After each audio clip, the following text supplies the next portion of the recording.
এরকম খাস্তা গজা রেসিপি আপনারা হয়তো বাড়িতে অনেকবারই ট্রাই করেছেন কিংবা দোকান থেকে কিনে এনেও খেয়েছেন, কিন্তু আপনারা যাতে বাড়িতে একদম কেনা দোকানের মতন খাস্তা গজা বানিয়ে নিতে পারেন, তো তার জন্য আমার এই ভিডিওটি সম্পূর্ণ স্কিপ না করে দেখার অনুরোধ রইল।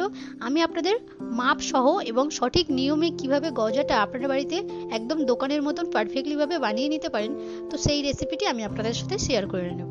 দেখতেই পাচ্ছেন গজাটি একদম দোকানের মতন, উপরে খাস্তা এবং ভেতরে রসটাও ভালো ঢুকেছে। তো চলুন ভিডিওটি শুরু করা যাক। আমি মেজারিং কাপ মেপে 2 কাপ ময়দা নিয়ে নিলাম এবং দিয়ে দেব 2:1 ভাগ টিস্পুন দিয়ে দিলাম বেকিং পাউডার এবং 4:1 টিস্পুন দিয়ে দিলাম বেকিং সোডা দিয়ে ভালোভাবে এই উপকরণগুলো মিশিয়ে নিলাম।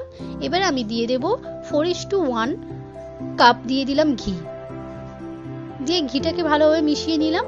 দেখতেই পাচ্ছেন ময়ামটা ঠিকঠাক দেওয়া আছে, হাতের মধ্যে লাড্ডুটা পাকিয়ে যাচ্ছে। তো আপনারা ভাববেন যে ঘিটা আপনাদের ঠিকঠাক দেওয়া আছে কিনা, সেটা এরকম হাতের লাড্ডু পাকিয়ে দেখে নেবেন। এবার আমি অল্প অল্প জল দিয়ে ময়দাটাকে মেখে আমি রেখে দিলাম, ঢাকা দিয়ে রাখবো কিছুক্ষণের জন্য। এদিকে আমি রসটাকে রেডি করে নেব। এবারে দিয়ে দিলাম মেজারিং কাপ মেপে 1.5 কাপ চিনি দিয়ে দিলাম। চিনিটাকে দিয়ে দিলাম সেই একটু গরম করে নিয়ে নাড়াচাড়া করে তারপরে মেজারিং কাপ মেপে ওই 1.5 কাপই আমি জল দিয়ে দিলাম। দিয়ে দিলাম এলাচ গুঁড়ো। রসটাকে ভালোভাবে ফুটিয়ে আমি রেখে দিলাম সাইডে বন্ধ করে। এবারে ময়দাটাকে আমরা রেডি করে নেব ডোটা। এবার দেখতেই পাচ্ছেন এইভাবে ছুরির মাধ্যমে হাত দিয়ে পেস্ট করে করে কেটে নিতে হবে। মানে হাত দিয়ে আগে পেস্ট করে করে এরকম চেপে চেপে নেবেন, নিয়ে তারপরে ছুরি দিয়ে কেটে নেবেন। এটা আপনাদেরকে 10 থেকে 12 বার করে নিতে হবে। 10 থেকে 12 বার করা হয়ে গেলে আপনারা একটা গজার শেপ দেওয়ার জন্য যেমন ইচ্ছা তেমন পিস করে রাখতে পারেন। তো আমি একটা এরকম সাইজের পিস করলাম। সবই গজা আমি একইভাবে সব পিস করে নিলাম আগে। আপনাদের ইচ্ছা মতন আপনারা গজার সাইজ দিতে পারেন। এবার আমি তেলটাকে হাই ফ্লেমে গরম করে নিয়ে তারপরে একদম লো মিডিয়াম করে আমি গজাগুলোকে ভেজে নেব, একদম লো টু মিডিয়ামে দিয়ে গজাগুলোকে ভালোভাবে লাল লাল করে ভেজে নিলাম। সবই গজা একইভাবে ভেজে নেব। আর ভেজেই মত্তরে আপনাদের কিন্তু একটু তেলটা ঝাড়ানোর জন্য এরকম একটা ছাঁকনির মাধ্যমে তুলে নেবেন।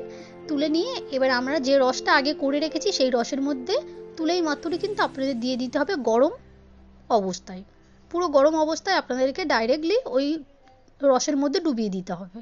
তাহলে কি হবে, আপনাদের গরম অবস্থায় দিলে রসটা ভালোভাবে সোপ করবে গজার মধ্যে। এই রসটা কিন্তু আর জাল দেওয়ার কোনো দরকার নেই। একইভাবে সব গজা আমরা ভেজে রসের মধ্যে ডুবিয়ে দিলাম। দেখতেই পাচ্ছেন রসটা কিন্তু গজার মধ্যে টেনে নিচ্ছে, মানে সোপ করছে। তো সবই গজা আমার করা হয়ে গেছে। এবার আধা ঘন্টা বা 1 ঘন্টা পর আপনারা সব গজাগুলো তুলে নেবেন। রসা থেকে তুলে নিয়ে একটা প্লেটের মধ্যে সাজিয়ে নিলাম আমি। দেখুন রসটা কত সুন্দর ভেতরে সোপ করেছে। আশা করি আপনারা দেখে বুঝতেই পাচ্ছেন। দেখুন ভেতরে কত সুন্দর নরম এবং ভেতরে রসটা একদমই ঢুকেছে, সেটা আপনারা হয়তো দেখেই বুঝতে পারছেন।